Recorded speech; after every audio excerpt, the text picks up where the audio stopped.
Slider Crusaders, America's the greatest country in the world. Glad you're here. How was your weekend? Crazy, right? Different times we're in right now. We got a lot to do today. We've been talking a lot, and I think we need to hear a lot more, but we've been talking a lot about what's going on in Italy. We're going to do that, but we're also going to talk about Iran. Iran may be hit worse than anyone. You can see mass graves that they've dug from satellite pictures. You can see the mass graves that they're digging right now. So we're going to talk about that with someone with connections in Iran to get the truth about what's happening there. I want to start off here. So we're gonna throw out just a bunch of stuff here in the first segment, just to get it all out, and then hopefully we can all be caught up, and then we'll get into more detail with everything. So first, I want to start here. This is from Abrar Haran. He's a Harvard med school doctor. He said the first thing to remember: anyone claiming to be an expert on COVID-19, a completely new disease for which the medical and scientific data is changing almost daily, probably isn't an expert. Most doctors, including myself, will not say that they are experts on COVID-19. I love that. That humility is incredibly important always, but especially here, and I think everyone needs to have it. No matter where you might be on this, right? Whether you think this is a terrible, terrible, horrible thing, or whether you think this is all overblown, wherever you are, we need to all have more humility on this, because no one knows for sure. The problem is we don't do well with uncertainty. Human beings don't do well with uncertainty, but we need to embrace it through this time. That's the first point. Second, flatten the curve. Now, I think we're all caught up on this by now. We all get this, but I'm going to do this real quick, 2 minutes, just to make sure we're all on the same page. This is the best graph I've seen with this so far, this GIF right here. So that horizontal line, that orange horizontal line right there, that is our healthcare system's capacity to care for people properly. Now, coronavirus has spread in America, we think, far enough. If you guys keep that back up there, actually, it would be great, because it took me a couple times before I could fully grasp it. Coronavirus has spread, we think, far enough that a lot of people are going to get it. I believe between 30 to 70% of people are going to get it.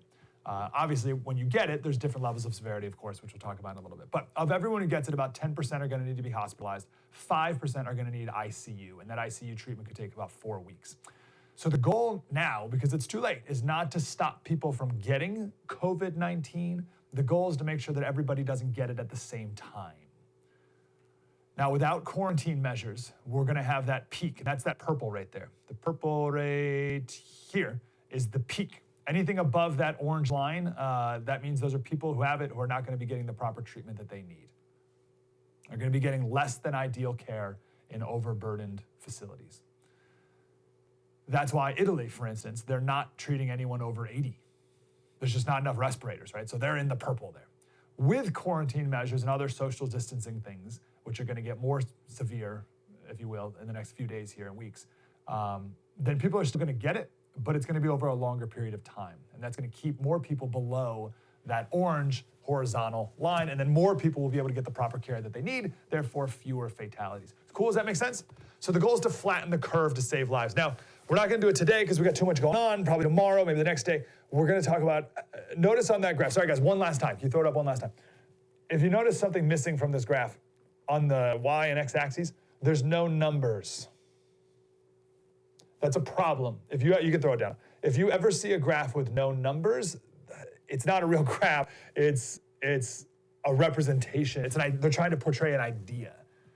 So the truth is, and we'll run through some numbers, we'll put some numbers on that graph, we're never going to be able to flatten that curve below that hospital overburdened line. We'll save that again for another day. It doesn't matter whether we do or not. We still need to take all these proper measures. I saw a couple of people have made this point on Twitter, and I think it's very good, about the flatten the curve thing. It only works if you take the necessary measures before they seem necessary. And if it works, people will think we overreacted. And that's okay. We have to be willing to look like we overreacted. Now, the problem with that is, if they work or make a difference, people are going to look at that and say, oh, well, look, it was no big deal. This whole thing was no big deal. It was all overblown. Yeah. But that's because of the quarantines and the drastic measures.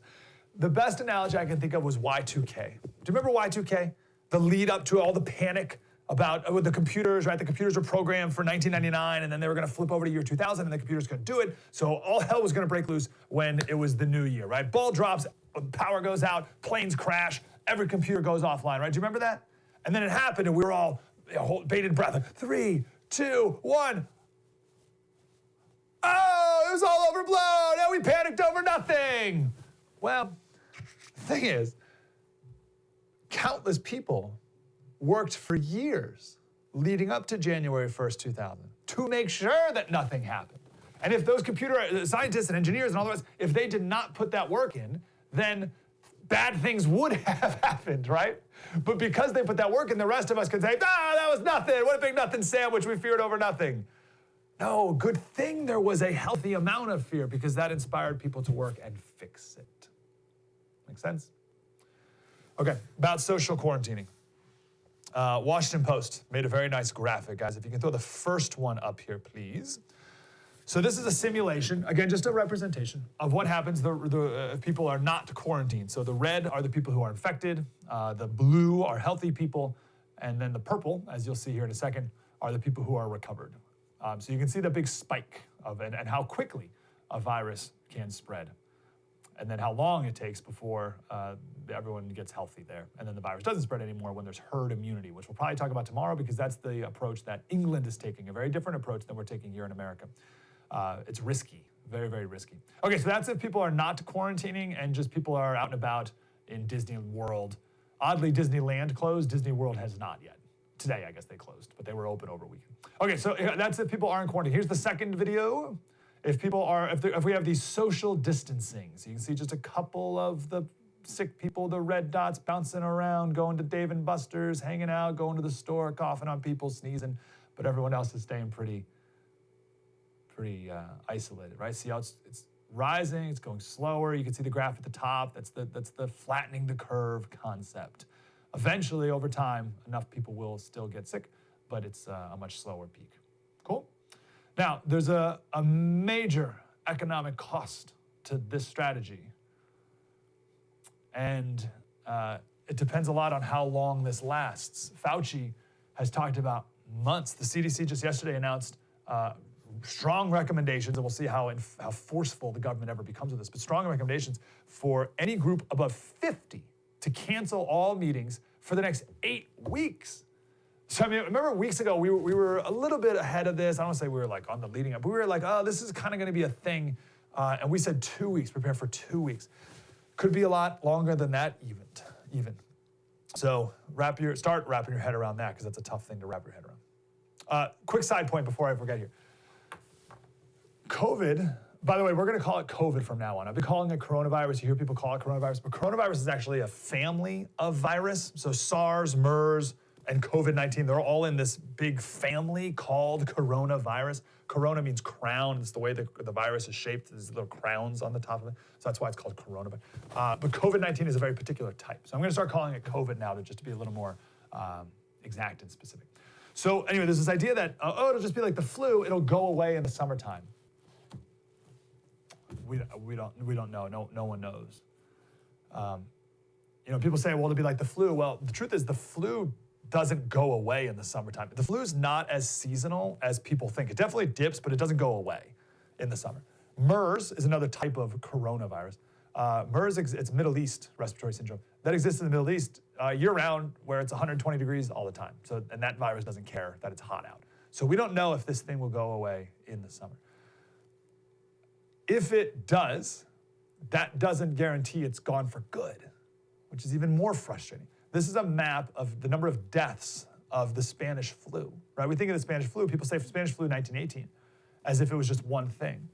So you can see the beginning, that's the first instance of it on the left-hand side. That's the beginning of 1918. Is that right? What months are those? Yeah, it's the beginning of the year. And then it pops back, so it goes away, and then it pops back up hardcore at the end of the year, and then it comes back again for a third time. So there's actually 3 waves of the Spanish flu. Okay, got all that out there. I want to take a minute here and talk to people if you still think that this is no big deal. So I used to think it was no big deal. I used to think it was way overblown. I've made a bit of a career on the radio, debunking experts. Right? The tagline of our radio show is perhaps the opposite is true, for the love of Pete, right? So people tell us things, the media tells us things, and in reality, like usually, it's not just that they're a little bit wrong, but the opposite of is true. So every day, pretty much on my radio show and here on the TV, like, well, here's what the media's telling you, but here's the truth. And there's this huge difference between the two. And I think half my radio audience has been mad at me for the last 3 weeks for making a big deal about this and for falling for the hysteria and all that stuff. By the way, I haven't watched a lick of cable news. I got no time for politics. It's so stupid. In the beginning, I started watching, I was like, oh, these guys are totally missing it. I have no time for this. I got 3 kids. I don't want to get sick. I don't want to get other people sick. I don't have no time for your stupid politics. I've been too busy watching Columbia University's course on virology, biology 3310 this weekend, and reading medical journals till my eyes bleed to focus on some stupid, who politician said what about what. Give me a break. The point is, I don't think the experts are wrong here. Every day I debunk the experts. I don't think they're wrong here. And if you think it's not a big deal and this is all overblown, that's fine. But and there's nothing I can say to you that will convince you that it is a big deal. And I'm not gonna be able to do that. But here's all I ask of you. If you think it's not a big deal, decide right now what you would have to see in order for you to change your mind. What would you have to see for you to be able to say to yourself, you know what? This actually is a big deal. And there's no wrong answer. The only wrong answer is nothing, right? If you're like, nothing will change my mind, grow up. That's the only wrong answer. But I've asked this to a bunch of people who don't think it's a big deal, and I've gotten a lot of answers, and great, and that's fine, right? Someone said 100,000 deaths. Fine, that's their benchmark for when this is a big deal, because about 50,000 people die from the flu every year. That goes up and down too, 50,000 people. So he says, all right, when it's twice as bad as the flu, death-wise, that's his benchmark. Okay, fine. Someone said, I'll think it's a big deal when I see pictures of tents full of sick patients at the local hospital. Then I'll think it's a big deal. That's fine. Now, again, that's too late once that happens, but it's okay. Just set a benchmark for yourself and then be humble enough to admit that you were wrong. You don't have to admit to me. You don't have to oh, Slater, I was so sorry. You were so right. That's not what I'm looking for. But just to yourself, oh, darn it, I was wrong on that. Okay. We need to be able to do that. This is a doctor in New Jersey. This is him March 1st. If you guys forget the first picture, he said the majority of people who contract coronavirus will survive. It's a cold virus. He said the coronavirus fear-mongering needs to stop immediately. This is insanity. This was on March 1st. And then more of this. Put it into perspective, here's the, compare it to smallpox and MERS and Ebola, the fatality rate's way lower. And then he said, the next one, where's the hysteria about the 16,000 people who have already died from the flu, right? That was all in the first. And then he tweeted this yesterday. He said, so far I've treated 5 confirmed COVID patients requiring hospitalization, currently have 14 suspected cases. And I can tell you that in 18 years of medical practice, I've never seen anything like this. So it took that guy 2 weeks, but that's fine. He was humble enough to say, ooh, this is the thing. I've never seen it like this. And it goes both ways too, right? So here I am thinking it's a big deal and it's gonna get worse. But if this turns out to be nothing, right? Let's say this turns out to be a giant nothing sandwich. I have to be able to admit, you know what?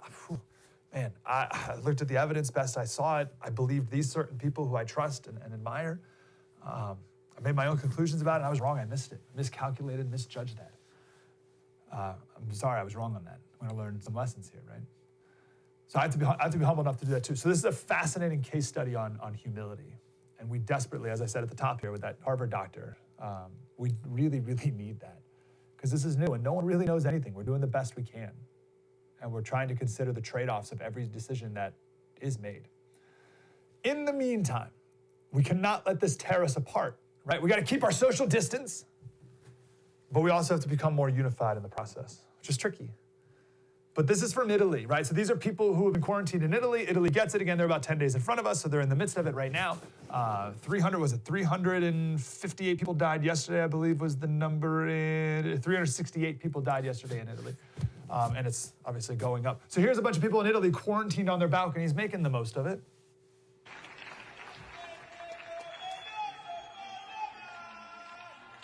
Come noi non molla mai!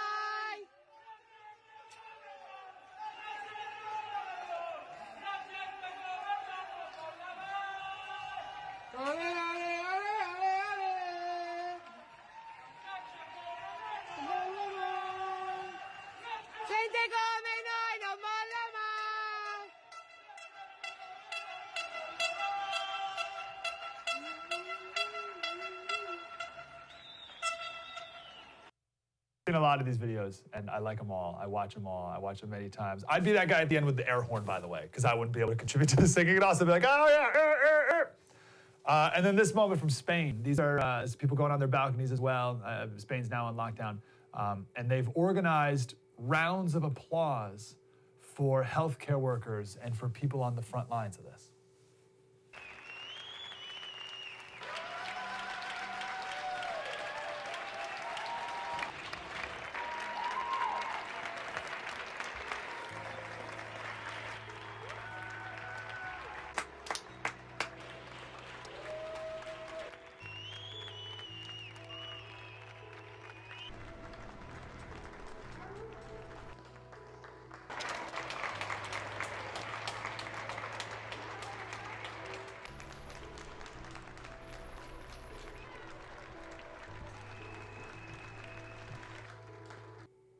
That one makes me tear up every time I see it because that's so cool because they're applauding and there's no one there, right? They're applauding empty streets because the people they're applauding are busy.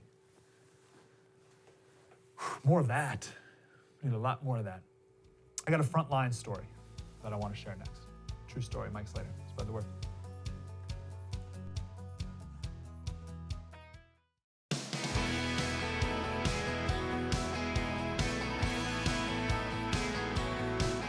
Slater Crusaders, I want to talk about these people on the front lines. Actually, first, let's play this clip. This is awesome. So this is the Italian Air Force. The first plane you see represents the COVID virus, and that is Pavarotti in the background, brought to you by the Italian Air Force. Enjoy.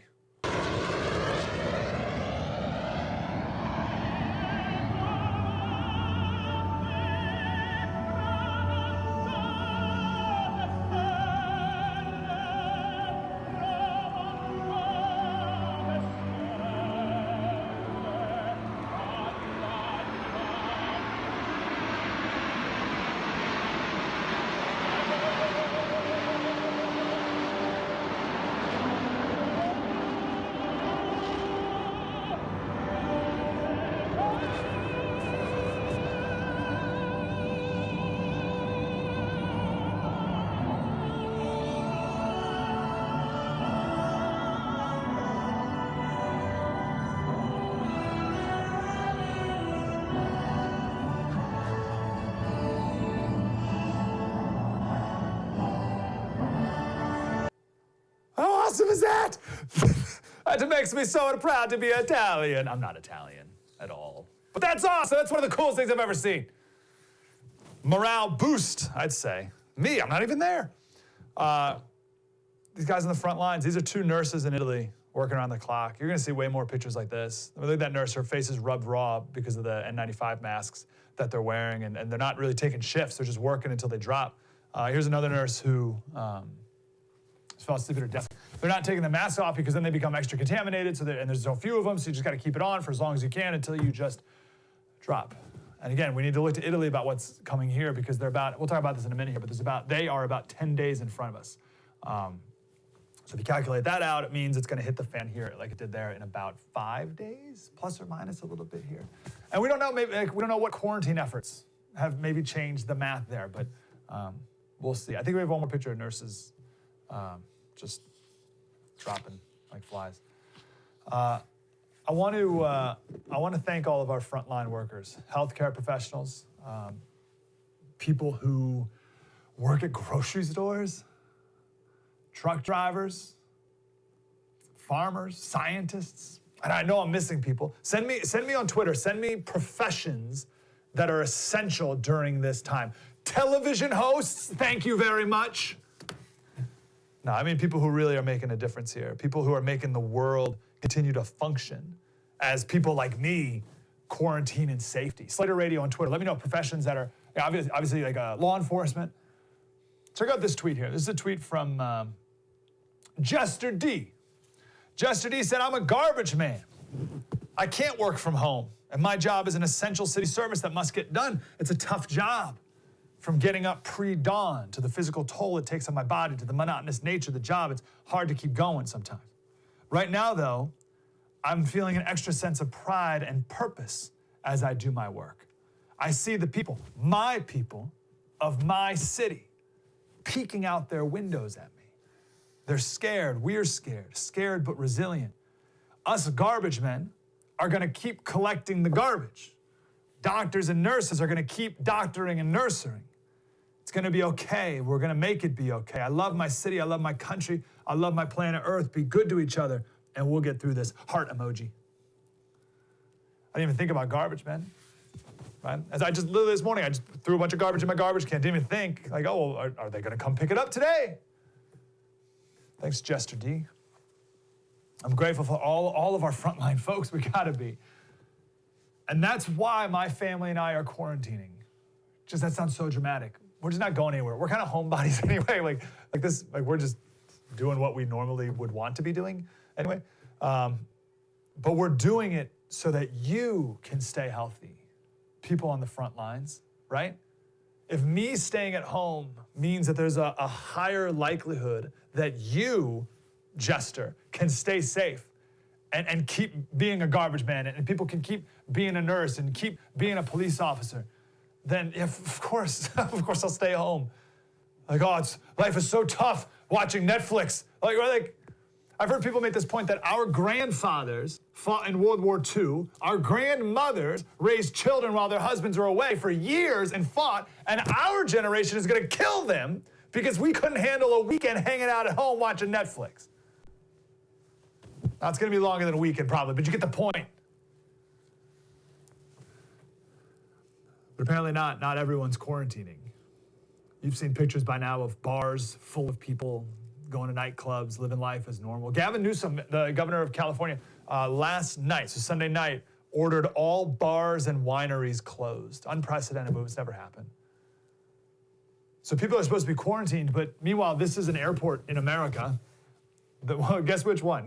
Guess which airport's in America? This is the one on the left. I'm no scientist, but that is not social distancing. On the left there. I'm gonna go on there and say that is not a safe 6 feet distance. And the point here is even if you don't get sick, right? Meaning like you don't have symptoms and you don't have to go to the hospital for it. You still have it, and you're more likely to spread it to someone who will show symptoms, and someone who will have to go to the hospital, and someone who won't be able to drive the truck of food to the grocery store that more people can eat, right?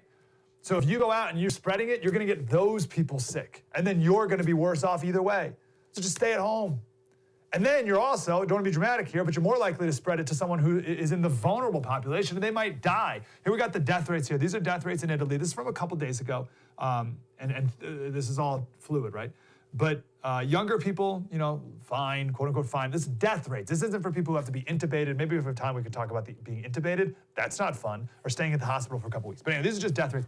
And you can see below, the age of 60, 0.6%, still 6 times higher than the flu overall. But in your 60s, 2.7% death rate, 70s, 9.6, 80s, 16.6, and 90 plus, you have a 19% death rate. That's bad. That's bad news. Thank God kids are not affected by this, right? Man, I wonder how this would change people's calculus if kids were dying as well. But I, healthy 35-year-old guy, I may get it and it may be nothing, right? I may have a flu-like experience. I might get a cold. I might have nothing, literally nothing. But me going about my business might hurt someone at the grocery store who's then, they're gonna pass it on to their grandmother. And that's why I hear this flippant, it's weird. It's a weird thing I've been hearing. Oh, well, it's only affecting old people. Yeah, like my mom?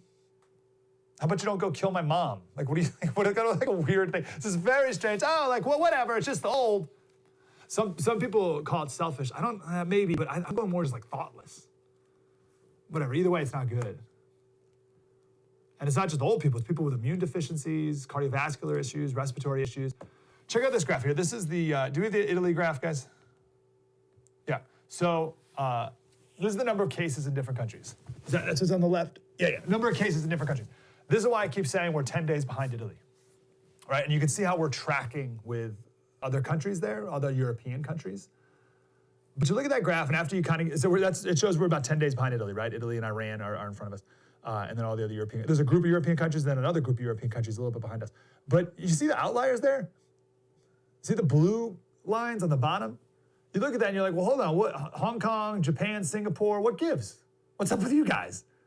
Same thing with Thailand, Taiwan, they had the same kind of trajectory, which is totally different than ours. What gives? These countries are doing much better. Why? Because they were hit with SARS in 2003. They've been here before. They've learned from it. They knew not to mess around. They had fast quarantines. They were taking people's temperatures. They were shutting down entire regions, not just quarantine, but containment. Can we show the picture again, guys, of the airport screening? So on the left was America. On the right, that's India. That's India. That's New Delhi. And they're checking passengers from on a flight from Wuhan, right? So look at the two, like, what are we doing here? Are we too late? I don't know. Ours might level out too, right? Our graph, just time will tell. But then another problem is as these quarantines are lifted and as people get bored worrying about it because we have such short attention spans, or maybe in China's case, right? They just can't keep people locked in their houses for another 8 weeks. People just go crazy. And people start interacting again. The cases are going to kick back up. Maybe. We just don't know. We're going to talk to a doctor coming up next, and we're going to talk about like years, like months, years, like how do we need to get our mind right about what to prepare for? Because this is not just like a blizzard. This isn't like a hurricane swinging through for the weekend. But we need to, it's a long haul, that's what I'm getting at. A little back of the napkin math on overwhelming hospitals. I got to run here, but we'll do it quick. So the Harvard Global Health Institute says we could see between 10 and 34 million hospital visits, right? It's a lot. 20%, they say, require intensive care. I've heard as low as 5% of total cases. There's a tricky math here, and again, it's all back of the napkin. But we're not prepared for that. Italy has 3.2 beds per 1,000 people. China has 4.3. South Korea has 12.3. In America, we have 2.8 beds per 1,000 people. We have 45,000 intensive care beds in America, 45,000. So if you take 10 million hospital visits, that's on the low end. 20% of that, 1/5, is 2 million ICU visits, right? Even if 5%, that's still 500,000 people, and we have 45,000 ICU beds. That doesn't work. 45,000 compared to 500,000. San Diego, I found a local article in 2016 in San Diego about how we have too many hospital beds, they said. We'll call it 6,000. Well, 2/3 of those are going to be full all the time. So let's say 50% are full. So we got 3,000 available hospital beds countywide in San Diego. We have a county population of 3.3 million. We'll call it 3 million. Assume 30% of people get it, which is on the low end. That's 900,000 people. We'll assume 5% need ICU care. That's 45,000 people. And we have 3,000 available beds. It's 15 times capacity. And it's not just beds, masks, ventilators, IV bags. Right? We don't want to be rationing care. We don't want nurses deciding who lives and who they're going to let die. Stay home. It's not long. I want to talk, we have so much to do. If we can, I want to talk Iran next. And then we'll end on a more positive note. True story, Mike Slater. Spread the word.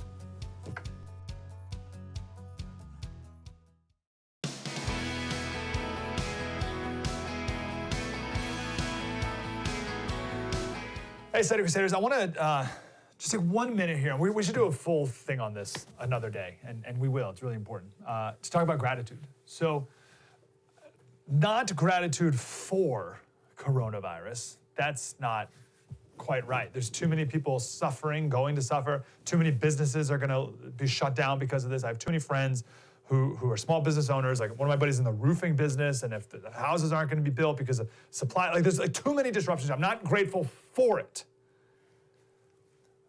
But we can still have gratitude in the midst of it. That's always a proper posture to have.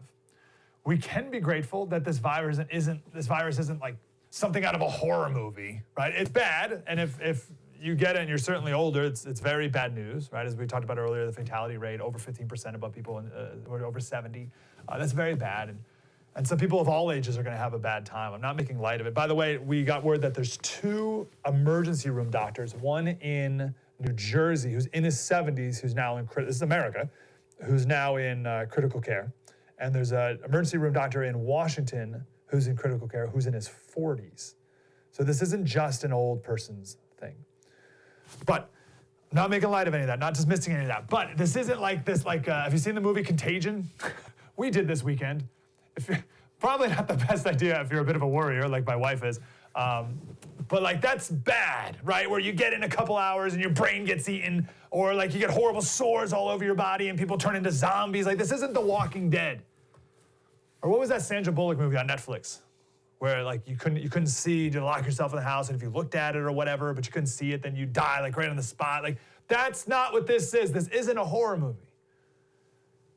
But let's be grateful.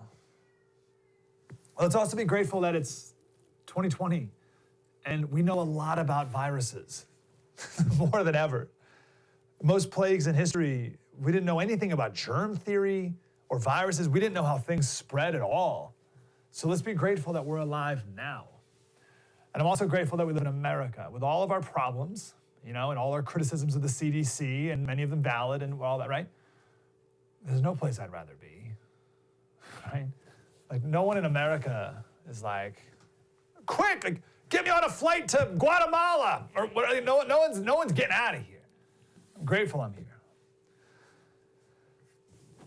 I want to talk quick about, on that note, and transparency. Transparency matters. Korea has a ton of, a lot of information, a lot of tests, a lot of data. We don't have data in America. We got some data out of China, but can you trust that? And we have no data out of Iran. We're going to talk to a guest from Iran soon, and she has contacts there who can give us a much more complete story. But Iran's in terrible shape. No one in America would rather be there. But we don't hear about Iran because they're such a closed society. If you share any news with the world, if you're in Iran and you're a doctor or nurse, you know what's going on, and you share news with the world, they kill you. This is from the New York Times. They said sharing information about infected patients constitutes, quote, a threat, this is according to Iran, a threat to national security and public fear-mongering, and such offenses will be swiftly dealt with by a disciplinary committee. There's a pathologist in Tehran who says they were told that they would be, they're threatened with interrogation and arrest if they provide any information to the news media. Right, so everyone's been silent. What we do know, we think, is 8% of the members of Iran's parliament have tested positive for coronavirus. 7 top officials have gotten sick. Some of the top leaders, the top men in Iran have died. Iran's in bad shape. And even if the top leaders don't die, or a lot of them may die, but there's going to be so much even more distrust now than they had before. Iran is in major political instability. They're already on rough footing. Massive geopolitical consequences are going to come out of this virus as well. But if 8% of the parliament that we know of has this virus, it's going to be much worse than that. Iran's deputy health minister went on TV and said, this is no big deal. He was even mocking China for the virus. He got it. The health minister got coronavirus. And their healthcare system's much worse than Italy's. And they're a bunch of liars. There's a doctor in Houston who's from Iran, and he's got contacts over there. He says his doctor friends in Iran, the government makes them fill out death certificates with other things, right? So it doesn't say they died from coronavirus. It says they died of heart failure or something, just in order to change the numbers. So there's no honesty with the people there. And when there's no honesty with the people, who knows how they react eventually? Iran may be worse than anywhere else in the world right now. And maybe one day we'll get the full story. I'm glad we're not there. Coming up next, we're going to talk to a doctor. What we need to know now. What we know, right? We're getting a clearer picture of what's happening, what we can do to stay safe. We'll talk with Dr. Bill Lloyd next. True story. Mike Slater, spread the word.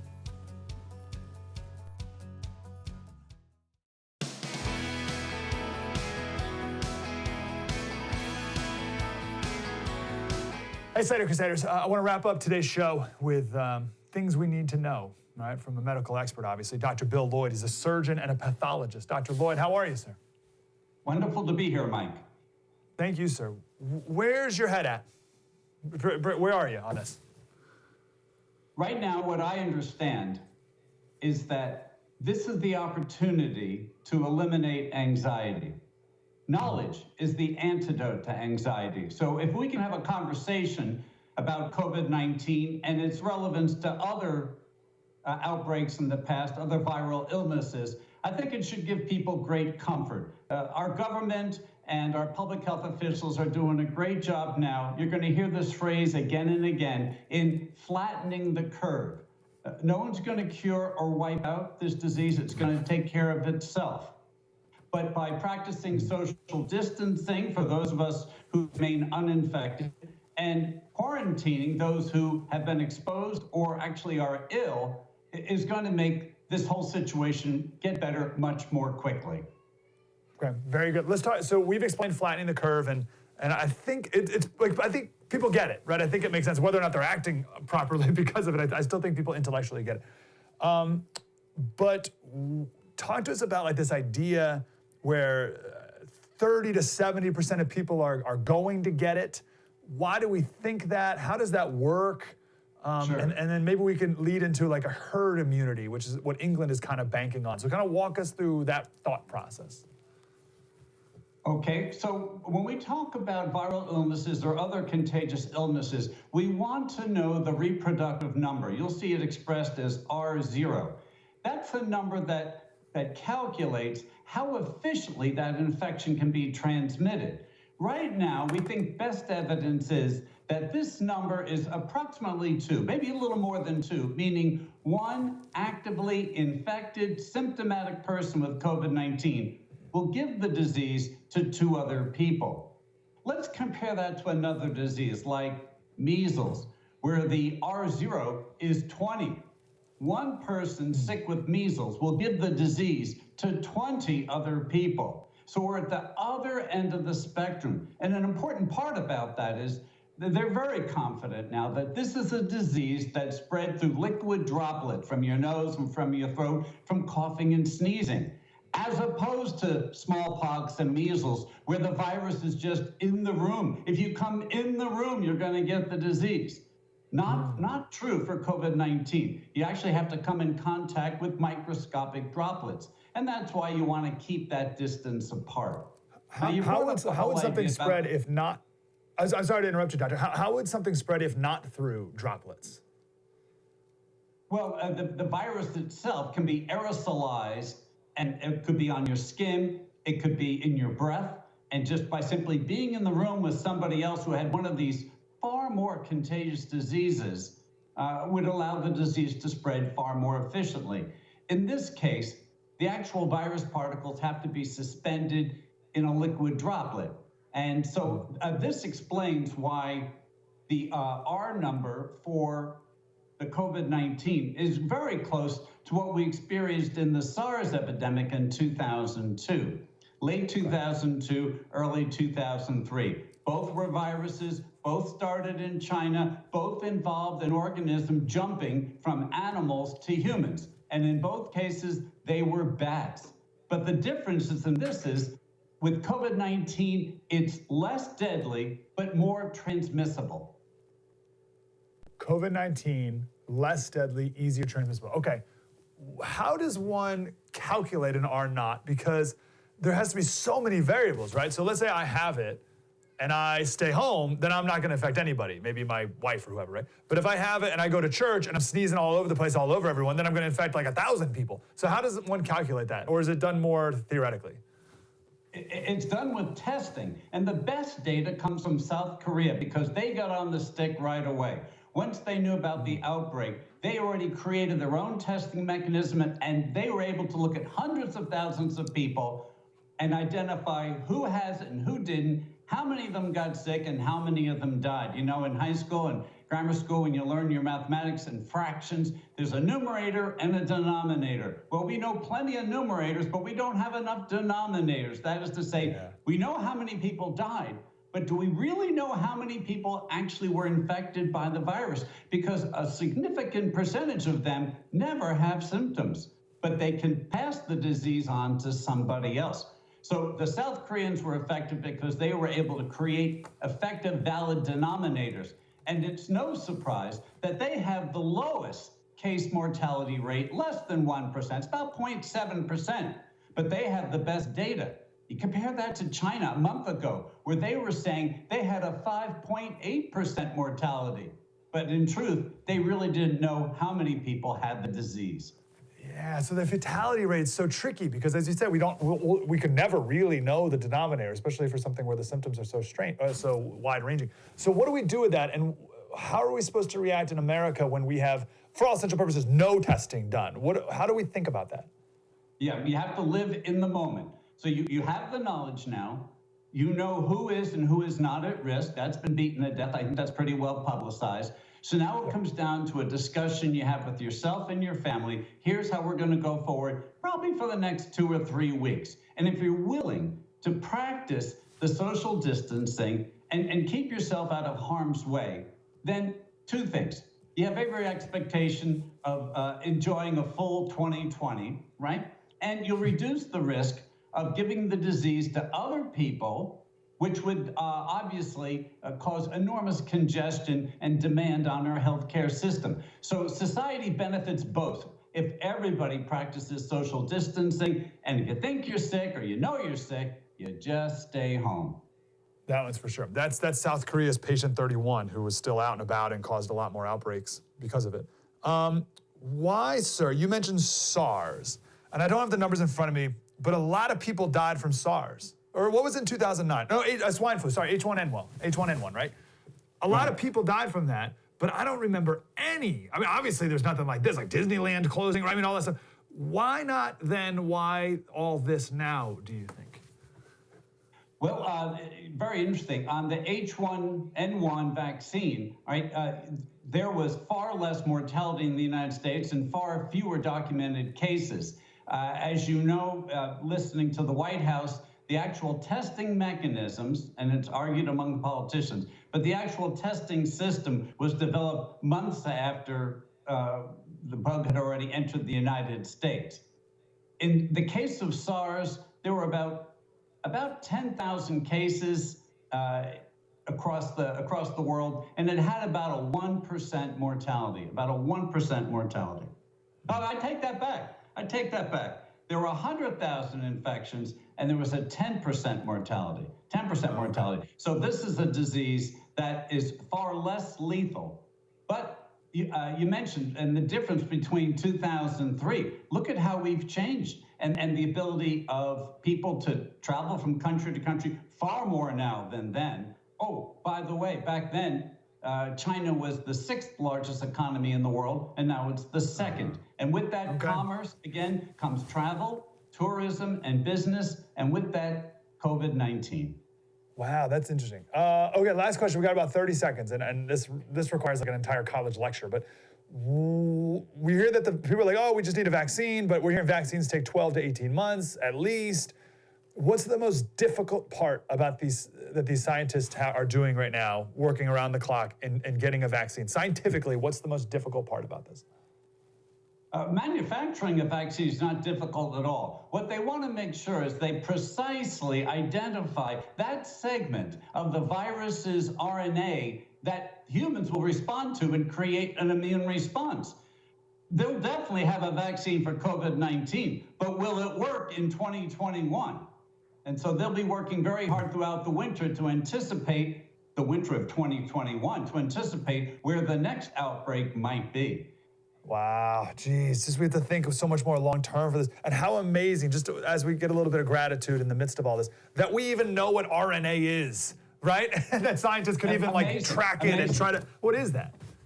They had the entire genome of this virus completely broken down within 24 hours. They sequenced the entire virus. We weren't able to do that 13 years ago or 17 years ago. So that's one enormous breakthrough, that we're able to get our brain around this organism very, very quickly and understand how it works and how closely it was related to SARS. And from there, we could project out knowing we can anticipate its behavior. Don't worry about mutations. Don't worry about mutations. Really good. All right, Dr. Bill Lloyd, thank you. I feel better. Can we stay in touch throughout this whole ordeal? Let's talk again soon. Thanks, I appreciate it. Dr. Bill Lloyd. All right, Slater Crusaders, hopefully this was helpful and enlightening and some peace-giving as well. It's an interesting time. Stay tuned here at The First. We're not going to politicize any of this. We're not going to sensationalize any of this. It's far too important. And I'll see you back here tomorrow. True story, Mike Slater. Spread the word.